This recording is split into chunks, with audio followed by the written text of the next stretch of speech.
તેમજ આપણા ગામના દરેક વૈષ્ણવ ભાઈઓ તથા બહેનો તથા બહાર ગામથી પધારેલા તમામ વૈષ્ણવ વૃંદ, હવે આપણા ગામની અંદર આ પહેલી વખત હોળી હવે અમે જાહેરાત કરી તો બે ચાર જણાએ મને પૂછ્યું કે આ શું રસિયા, આ શું? તો આજે આપણે એના દર્શન કરીશું. આપશ્રીએ આપણી પર કૃપા કરી તો આપે અમે લોકો વિનંતી ગયા અને આપશ્રીએ આજ્ઞા આપી કાંઈ વાંધો નહીં, કરો રસિયાનો કાર્યક્રમ. તો હવે આપશ્રીને આપણે વિનંતી કરીએ કે આપના શ્રીમુખથી વચનામૃતનું પાઠ કરાવે.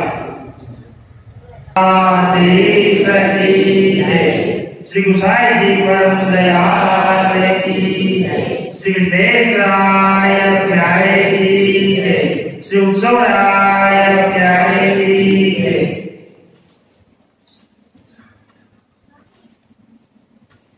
અત્રે ઉપસ્થિત આપની કૃપા જે આપની થોડી ગામની થોડી વિનંતી માની અને આટલો સમય લઈને પધાર્યા છે. ગામનો અહોભાગ્ય કહેવાય અને આપણી ઉપર કૃપા કરી જાજુ સમય ના લેતા જેને વિનંતી કરું કે આપના વતના શ્રી ઉત્સવરાય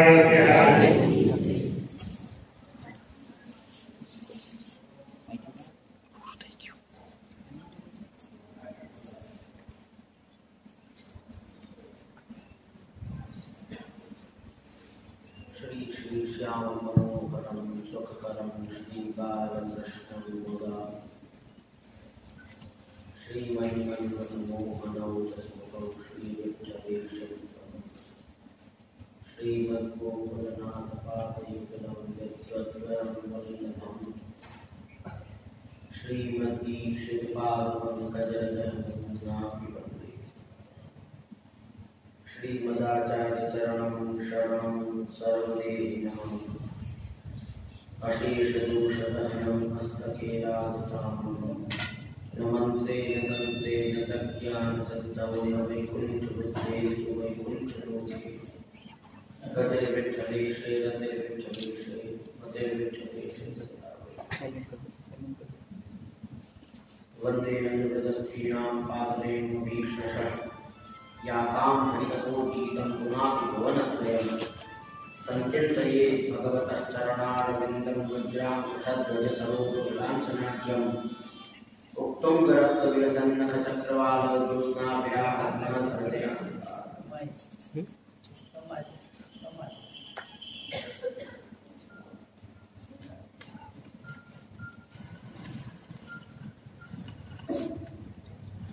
सर्वप्रथम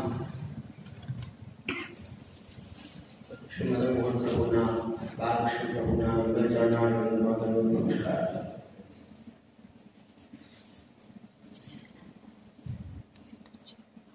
मोटा दादाजी पितृ चरण काकाजी ना चरणारविंद नमस्कार.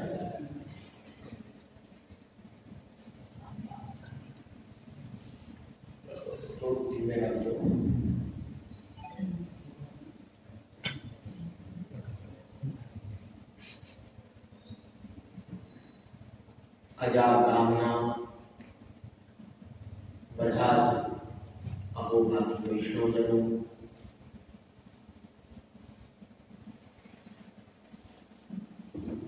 एवं આ અલૌકિક રસિયાનું આયોજન કરવામાં કાર્યરત રહે બધા જ કાર્યકર્તાઓ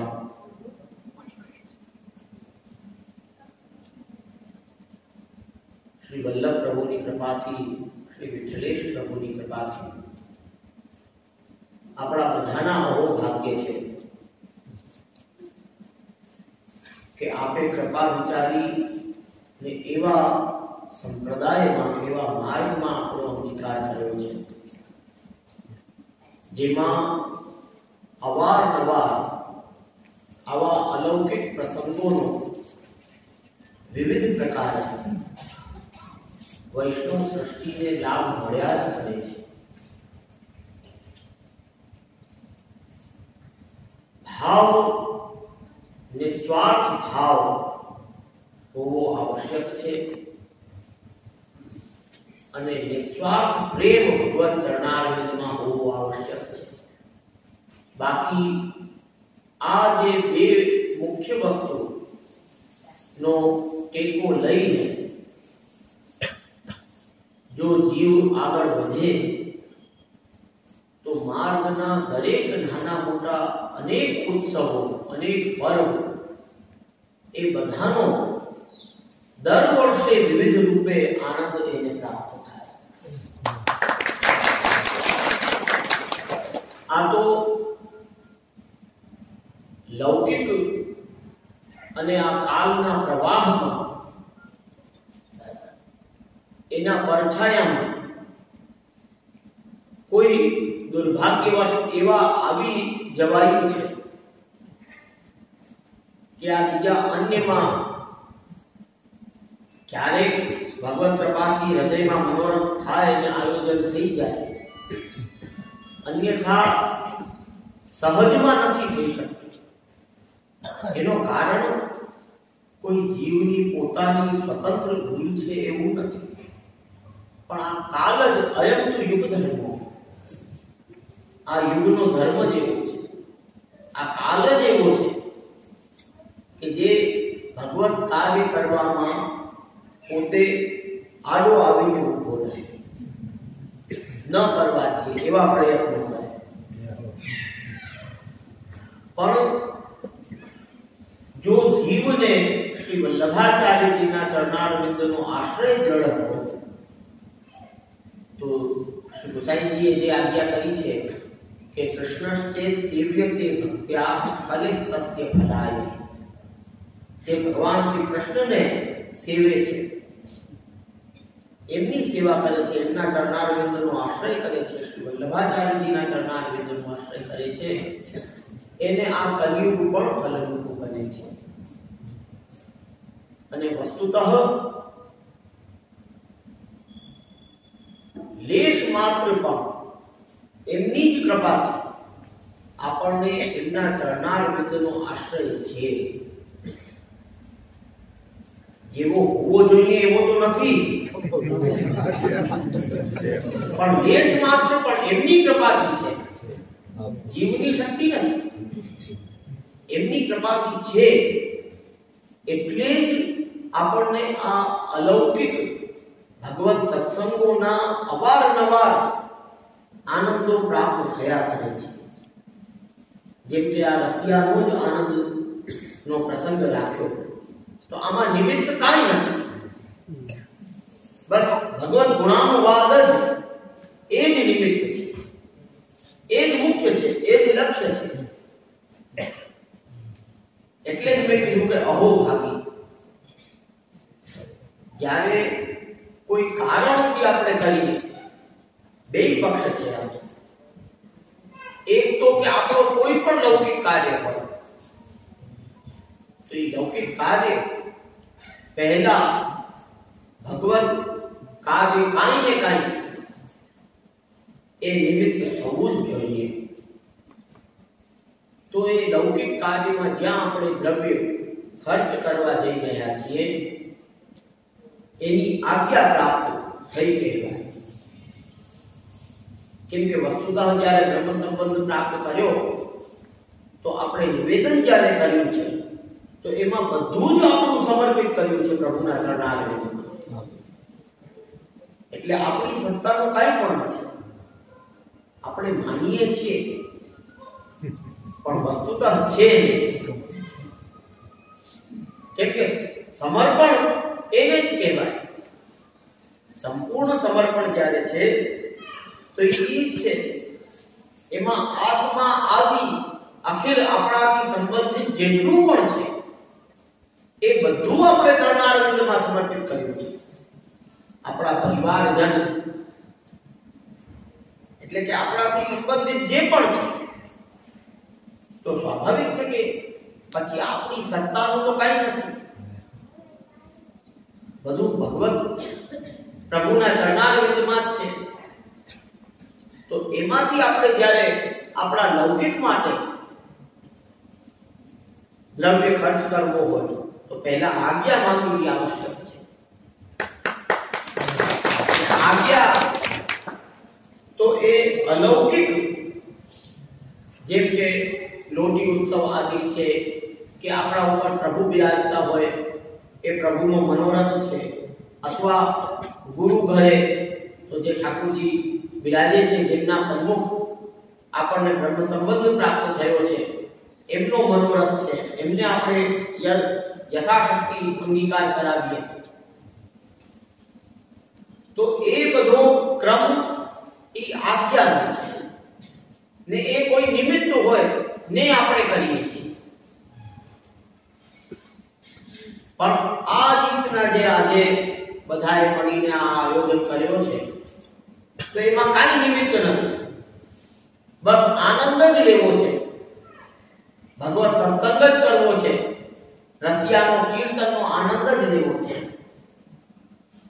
તો જેમ મેં કહ્યું ને કે શ્રી ગુસાઈજીની કૃપાથી, મહાપ્રભુજીની કૃપાથી આપણા માર્ગમાં જ આ વિલક્ષણતા છે કે દરેક સમયના અલગ અલગ જેટલા પણ ઉત્સવો છે, જેટલા પણ પર્વ છે, એમના બધાના અલગ અલગ આનંદ છે, વિવિધ આનંદ છે. એ આનંદની પ્રાપ્તિ આ રીતે આયોજનથી જ થઈ શકે. જેમ કે ફાગુનનો સમય આવ્યો તો પહેલા વસંતનો સમય આવ્યો. એક એવો ચલણ થઈ ગયો છે, રશિયાનો થોડો ક્રેઝ વધારે છે, એટલે લોકો શું કે રશિયામાં આયોજન સ્પેશિયલી અલગથી રાખે. બધી જગ્યાએ આ ક્રમ છે, ખાલી આપણા સૌરાષ્ટ્રમાં હોય એવું નથી, ગુજરાતમાં પણ છે, યુપીમાં પણ, યુપીનો તો મુખ્ય છે જ, બાકી એમપીમાં, રાજસ્થાનમાં, બધી જગ્યાએ આપણા વૈષ્ણવ જે છે એમનામાં પણ કે ભાઈ આખા વર્ષમાં કીર્તનનો એકેય સમાજ બેસે કે ન બેસે, પણ રશિયાનો એક સમાજ બેસે. કેમ કે સ્વતઃ પ્રીતિ હોય ને, આ લીલા જેવી, આ લીલાનો આનંદ પણ એવો છે અને આ લીલા પણ એવી છે. પણ મારો કહેવાનો તાત્પર્ય એવો છે કે જેમ કે વસંતનો સમય આવ્યો તો એ વસંતના જે દિવસ છે 10 દિવસ, એ 10 દિવસમાં કોઈ પણ એક દિવસ આપણે વસંતનો સમાજ રાખીએ, એટલે વસંતના કીર્તનોનો આનંદ પ્રાપ્ત થાય. પછી ધમારનો સમય આવે તો એક સમાજ ધમારનો થાય, એનો આનંદ લઈએ. પછી જેટલા એમાં ઉપસ્થિત થાય, એમાં જરૂરી નથી કે આખી ભીડ બધા જ આવે, જેના ભાગ્યમાં હોય એને પ્રાપ્ત થાય, સીધી વાત. પણ એ જ રીતે પછી આ આખા ફાગુનના ક્રમમાં 3 એવા ક્રમ છે, પહેલા વસંત, પછી ધમાર અને પછી આગસ્ટ. એ 40 દિવસમાં આ ત્રણેય ક્રમનો આનંદ પ્રાપ્ત થાય.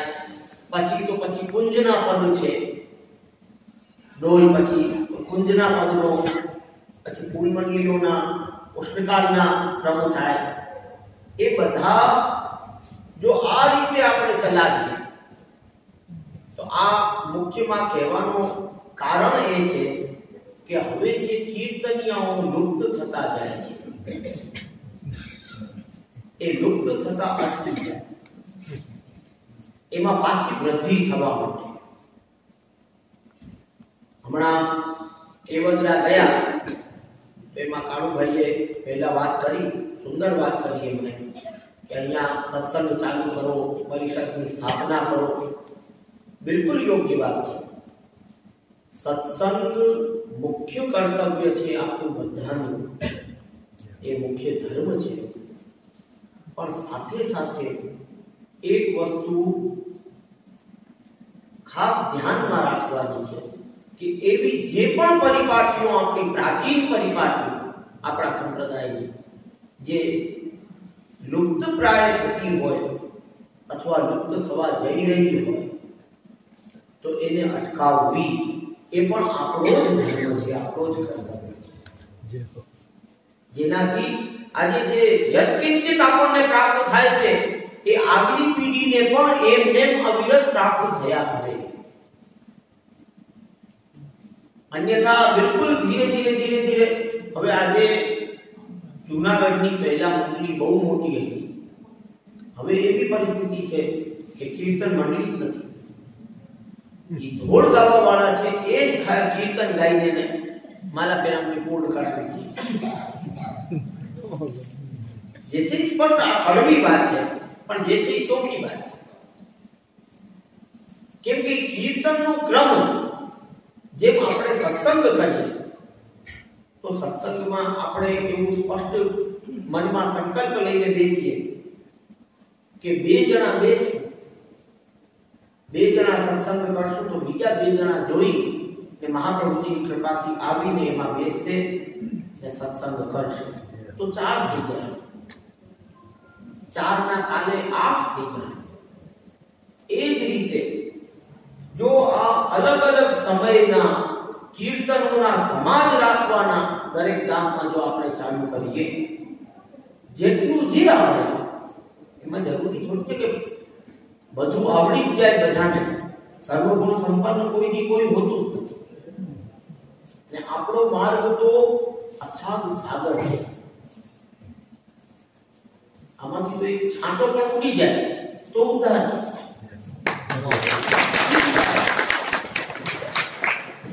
એટલે જે પ્રાપ્ત થાય, આજે લોકો એમ ડરતા હોય કે અમને કીર્તન કરતા નથી આવડતું તો અમે જે કેમ કરીએ, અમને બોલતા નથી આવડતું, અમને વગાડતા નથી આવડતું, પણ કોઈ વસ્તુ કોઈ પણ વ્યક્તિ કઈ જન્મ લેતા વે થોડી શીખી ગયો છે.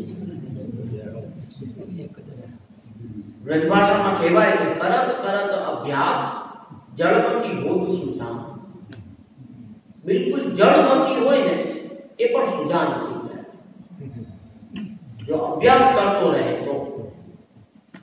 પહેલાના સમયમાં આટલા કીર્તનિયા હતા એનું કારણ જ આ કે એમના ગામના કીર્તનિયા ભલે 4 હોય પણ એ 4 વારે વારે સમાજ કર્યા રાખે, કોઈ લોટી ઉત્સવ કે માલા પેરામણીની વાટ જોઈને ન બેઠા, એના સમયે મનોરથ થાય તો થાય ને ન થાય તો ન થાય, પણ આપણો સમાજ નિશ્ચિત રૂપે થાય.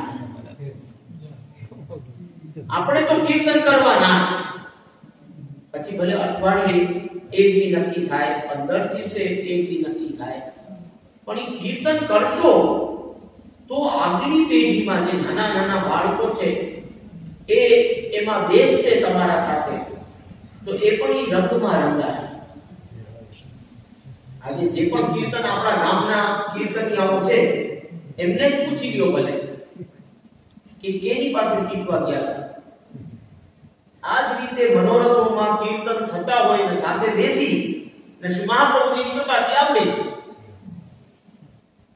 ખાલી આપણા ગામમાં અહીંયા જ નહીં પણ લગભગ બધે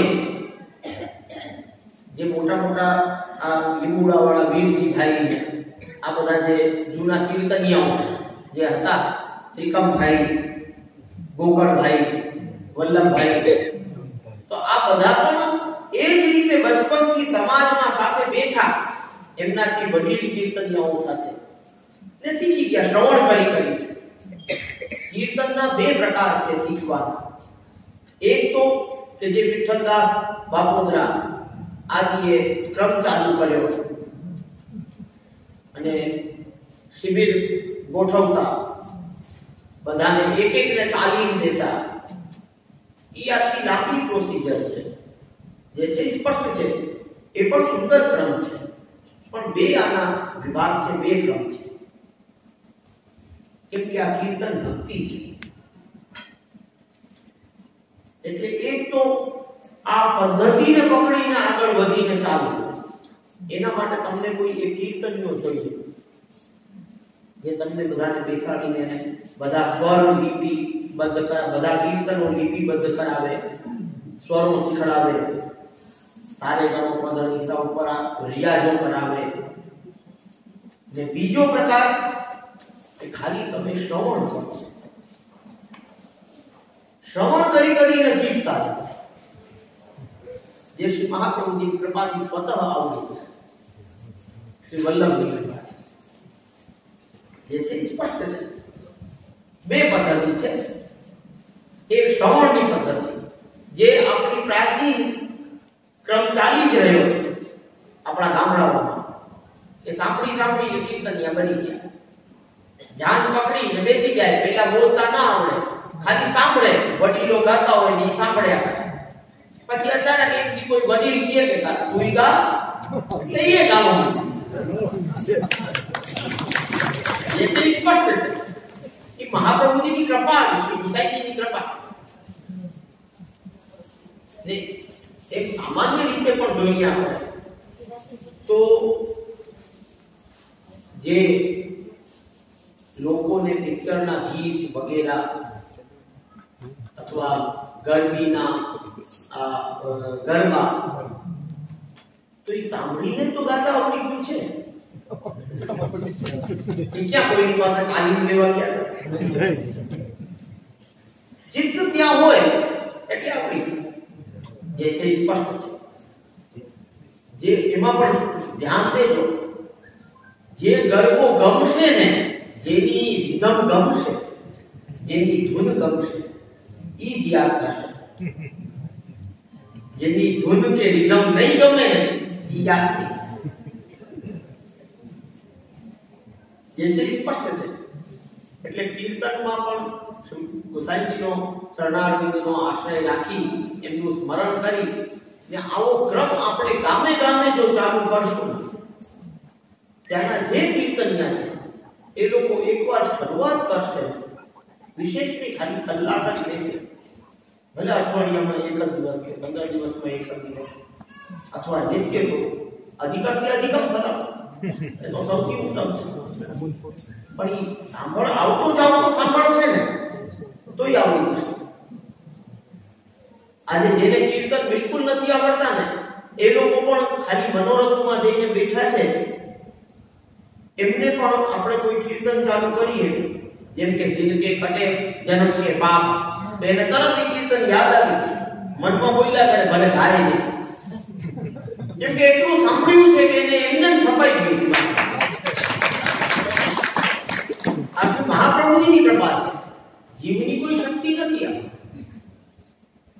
એટલે આ જે આયોજન રાખવામાં આવ્યું છે, વિશેષ વચનામૃતનું આજે આયોજન નથી, જો કે રશિયામાં આનંદ લેવાનું આયોજન છે. આપણો વચનામૃતની વિનંતી કરી પછી એમાં વિશેષ સમય ન ખેંચી શકાય, બધી વસ્તુને બરાબરનો ન્યાય દેવો જોઈએ.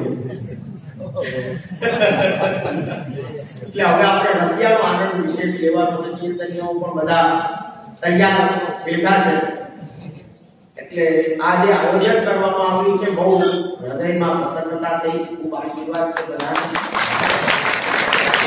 કહેવાનો મુખ્ય મારો ઉદ્દેશ બધા સમજી ગયા હતો કે આ રીતે કોઈ નિમિત્ત વગર જેમને આનંદથી ભગવત પુરાણવાદનું વારે વારે આયોજન કરતા રહો, એવા આશીર્વાદ.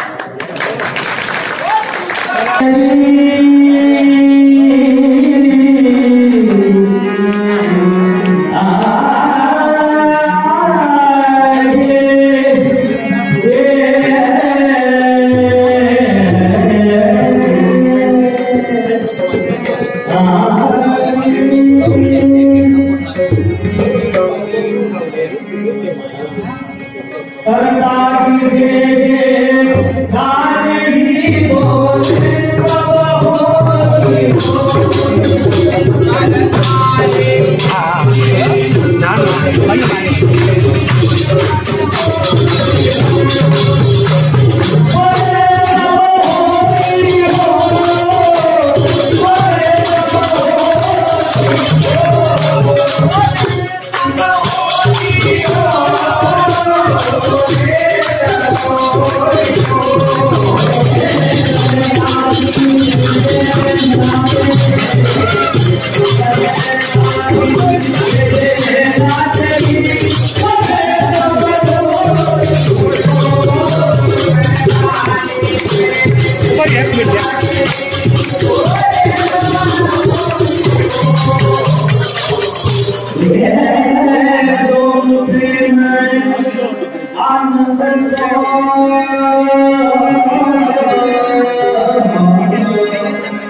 Hare Hare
Yeah.